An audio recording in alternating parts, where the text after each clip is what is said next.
Hi, welcome back. I hope you felt successful with the present participle in Chapter 12a. In this presentation and the next, we are going to be building on the foundation of Chapter 12a. So here we go, hang on. The aorist participle. In English, often we add ed words to the participial construction. Remember that in the attributive position it's used as an adjective. Now, here we have ha lusas anthropos. Lusas is parsed as a first aorist active participle, masculine singular nominative. And notice the translation, the man who loosed. It's in the attributive position. It follows the definite article. In the next example, he lusasa gune, we have a first aorist active participle, feminine singular nominative. Notice its position, attributive. So this is translated as the woman who loosed. Here we have the ed, just like we had it in the previous example. Then we have ha blepsas doulas. Blepsas, first aorist, active participle, masculine singular nominative. And this would be translated as the slave who saw. And in the next example, he blepsasa gune, this would be translated as the woman who saw.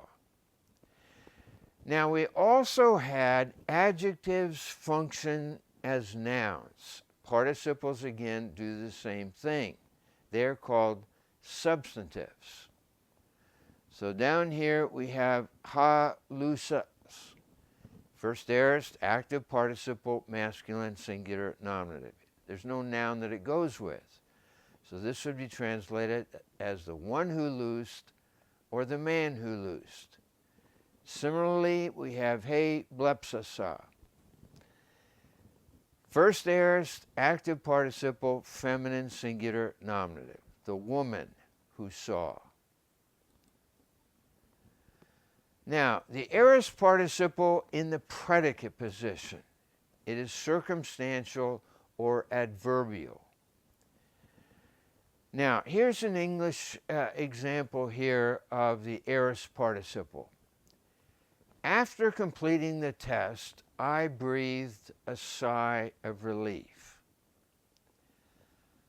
The participle with its object, after completing the test, it forms an adverbial clause or circumstantial. It modifies the main assertion, which is, I breathed a sigh of relief.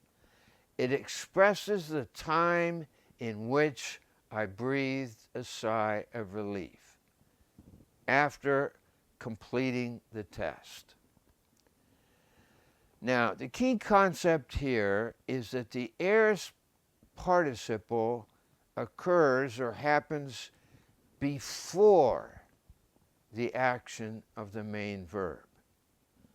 So we use words like after having, or when. Remember that the present participle occurs at the same time as the action of the main verb. And we use the word while. The aorist participle happens prior to the action of the main verb. So ways of translating the aorist participle. We can add ed to a verb, the man who baptized. And we use after having, or when translating the aorist participle in the predicate position. So look at the examples. After preaching, having preached, after having preached, or when he preached. All of those really mean the same thing. Remember that present participles occur at the same time as the action of the main verb, so we use while.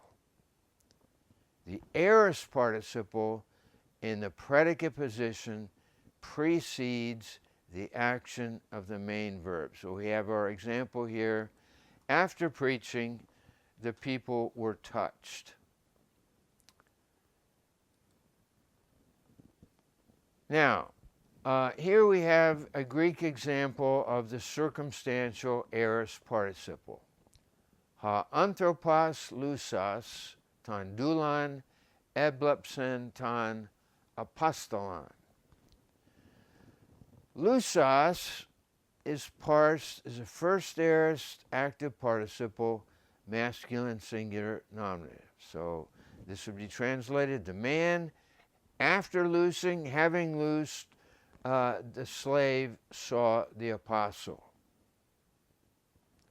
The next example, he gune lusasa, first aorist active participle, feminine singular nominative. The woman, after loosing or having loosed the slave, saw the apostle.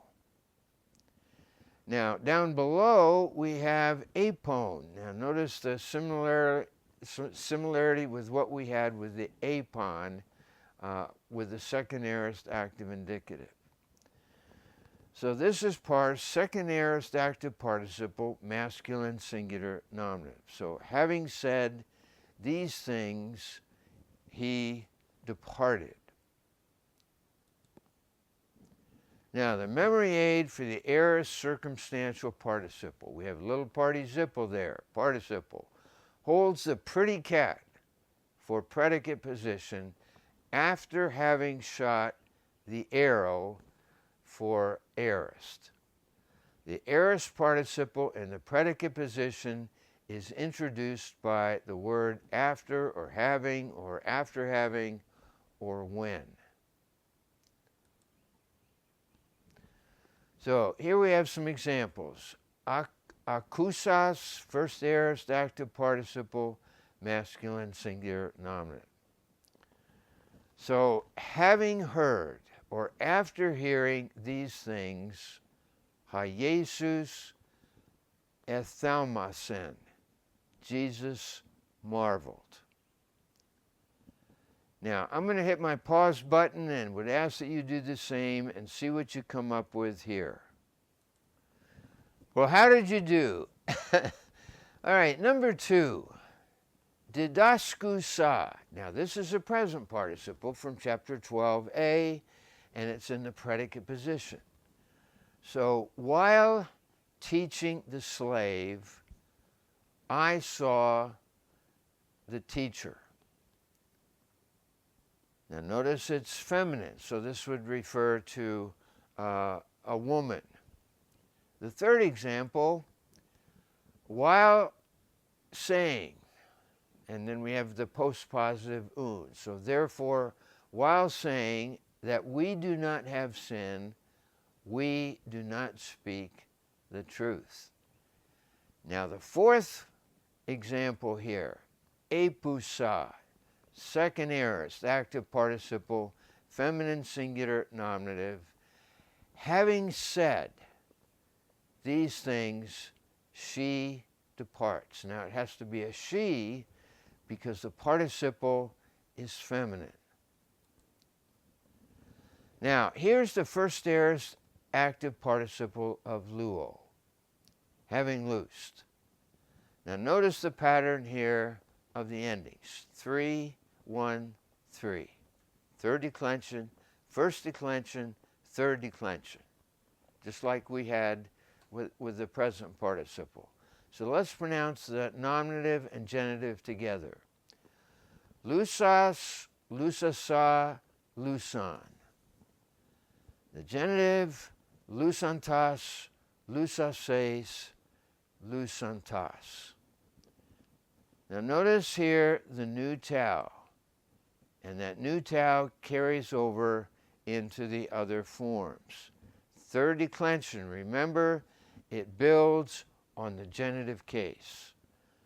So in the dative case, we have the iota, the accusative case, we have the alpha, and then notice the plural forms over here. We have the s and the own.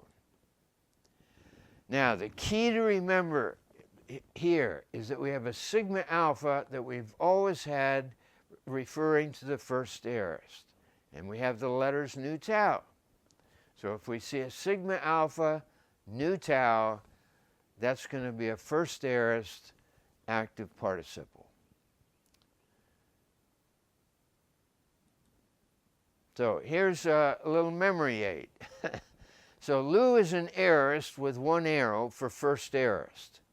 He is active having loosed his sauce. Look at the sauce spilling out of the pot. Look at participle there. So here we have the first aorist active participle, and do you see the sauce spilled on the ground? We see the sigma sun is shining above for the sigma. So here for the masculine, feminine, and neuter endings, we have Lu gives sauce to his sassy son. That helps us with memorizing sas, sasa, san. The singular nominative endings for the masculine, feminine, and neuter. 3, 1, 3. Sauce to his sassy son. Now, here's the first aorist middle participle of luo. Let's pronounce the nominative and genitive. Lusamenas, lusamene, lusamenon. In the genitive, lusamenu, lusamenes, and lusamenu. What is the pattern here? 2, 1, 2. The endings we had way back in the first part of Greek, chapter 2 and 3. And we have a parallel here with the article endings. So what do we notice here? We have the sigma alpha of the first aorist, and we have the men. Remember, we had the amen with the present participle that was middle passive. So here we have a sigma alpha plus men. First aorist middle. So we have another picture to help us here. Lu has one arrow, again for first aorist, having loosed for himself the medal. You see the medal there, the Olympic medal?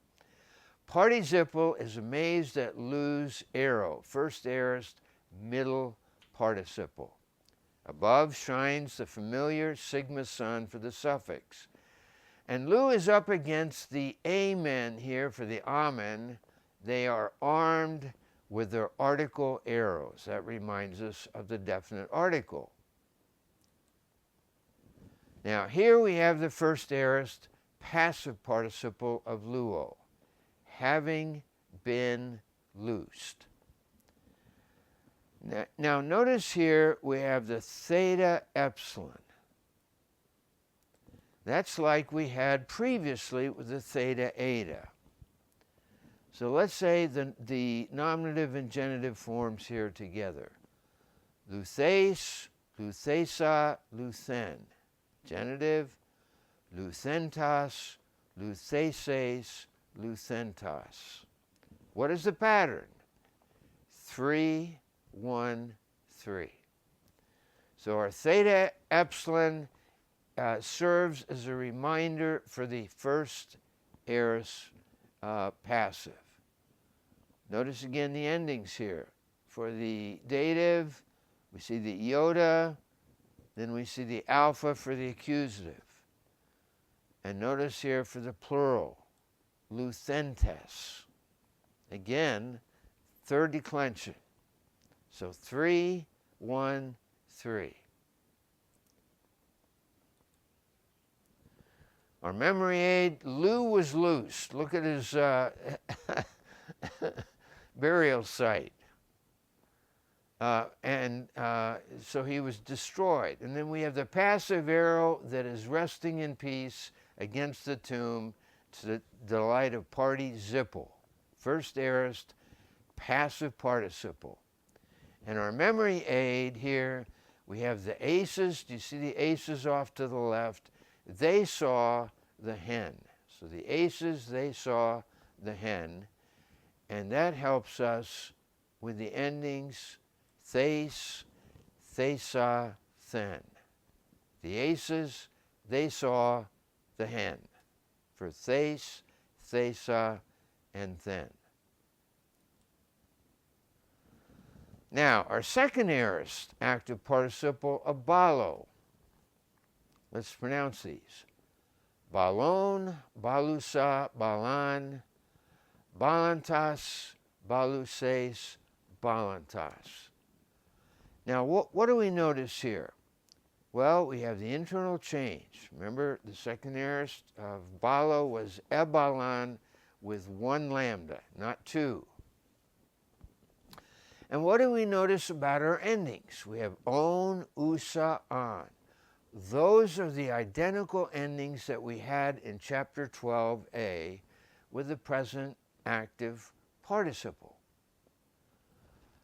And again, we have the pattern of 3, 1, 3. Third declension, first declension, third declension. Everything is the same except for the internal stem change.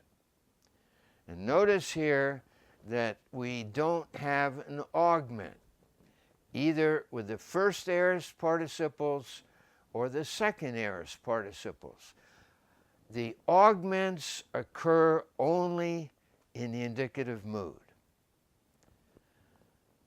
So if we have an internal stem change plus the letters nu tau, which we have right here, that's a second aorist active participle. So here we have our memory. We have Ball. We saw him back in chapter 8. He's an arrowist with two arrows. Do you see the two arrows for second aorist?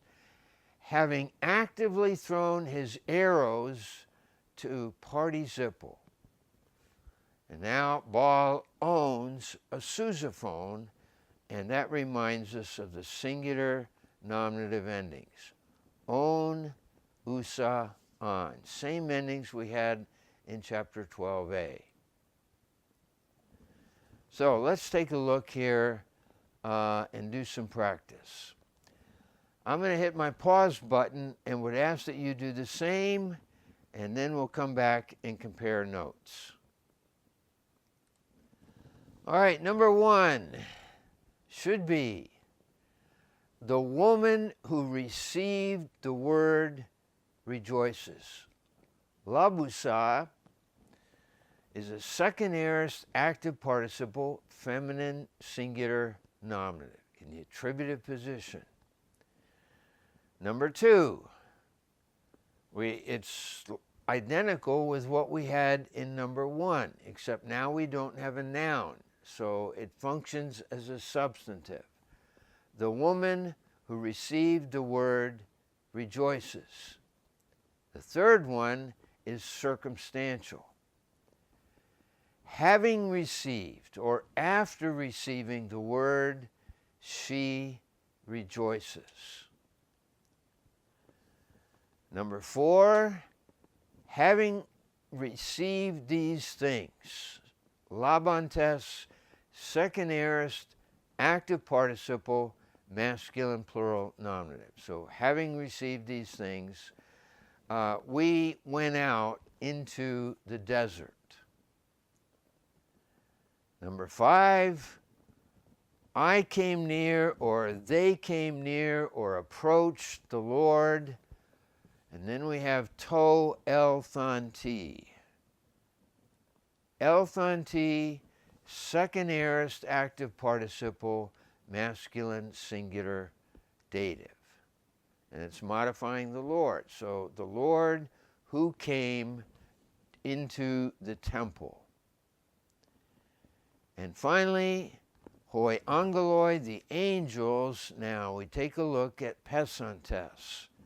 That comes from the second aorist epison, the second aorist of pipto. Notice that we don't have augments with participles. So second aorist, active participle, masculine plural nominative. So the angels who fell from heaven were evil. How did you do?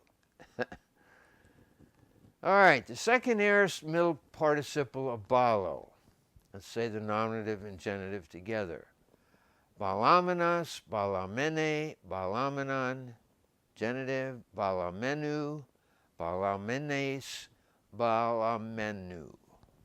All right, notice here, internal stem change and the amen. We saw that back in chapter 12a. So again, with ba, we have the internal stem change, and then we have the amen here. So second aorist middle participle of balo. Now the second aorist passive participle of grapho having been written, now notice here we are minus the theta that we had for the first aorist passive participle. Let's pronounce these together. Graphes, graphesa, graphen, genitive, graphentas, grapheses, and graphentas. Notice again the pattern of endings 3, 1, 3. All right, we have some practice here, and I'll hit my pause button, and let's see how we do. All right, luthes, first aorist passive participle, masculine singular nominative. So having been loosed or after being loosed, the slave preaches. And number 2, paruthesa, from paruomai, this is parsed as a first aorist deponent participle, feminine singular nominative. Remember, deponent verbs, they have passive, middle passive endings, but they're translated actively. The same holds true for the participle. So, having gone to them, the woman believed.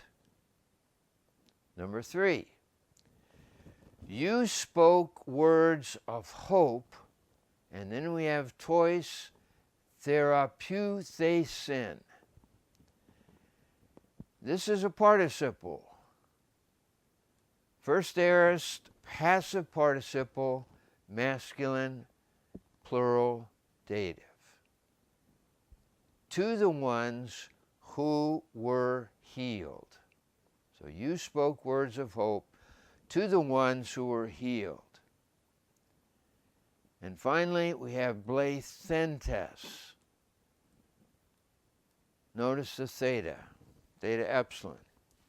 So first aorist, passive participle, masculine, plural, nominative. It's in the predicate position. So having been thrown or after being thrown into prison at doxasan, they glorified the Lord. So here are the major keys for the participles thus far. Stem ending tell us present. The letters nutal tell us active, except the aorist passive participle. Sigma alpha is a clue for the first aorist. An internal stem change, second aorist. And for the second aorist passive, there's no theta.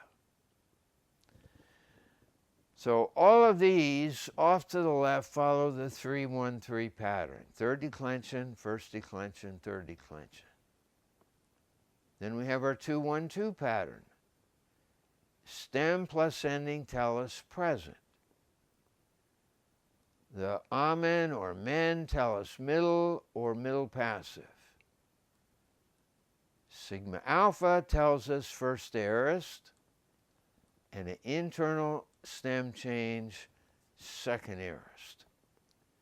So these are the major clues to keep in mind as you're working with participles. Not to spend endless time memorizing all the charts, but it's so important to be looking for the helpful keys.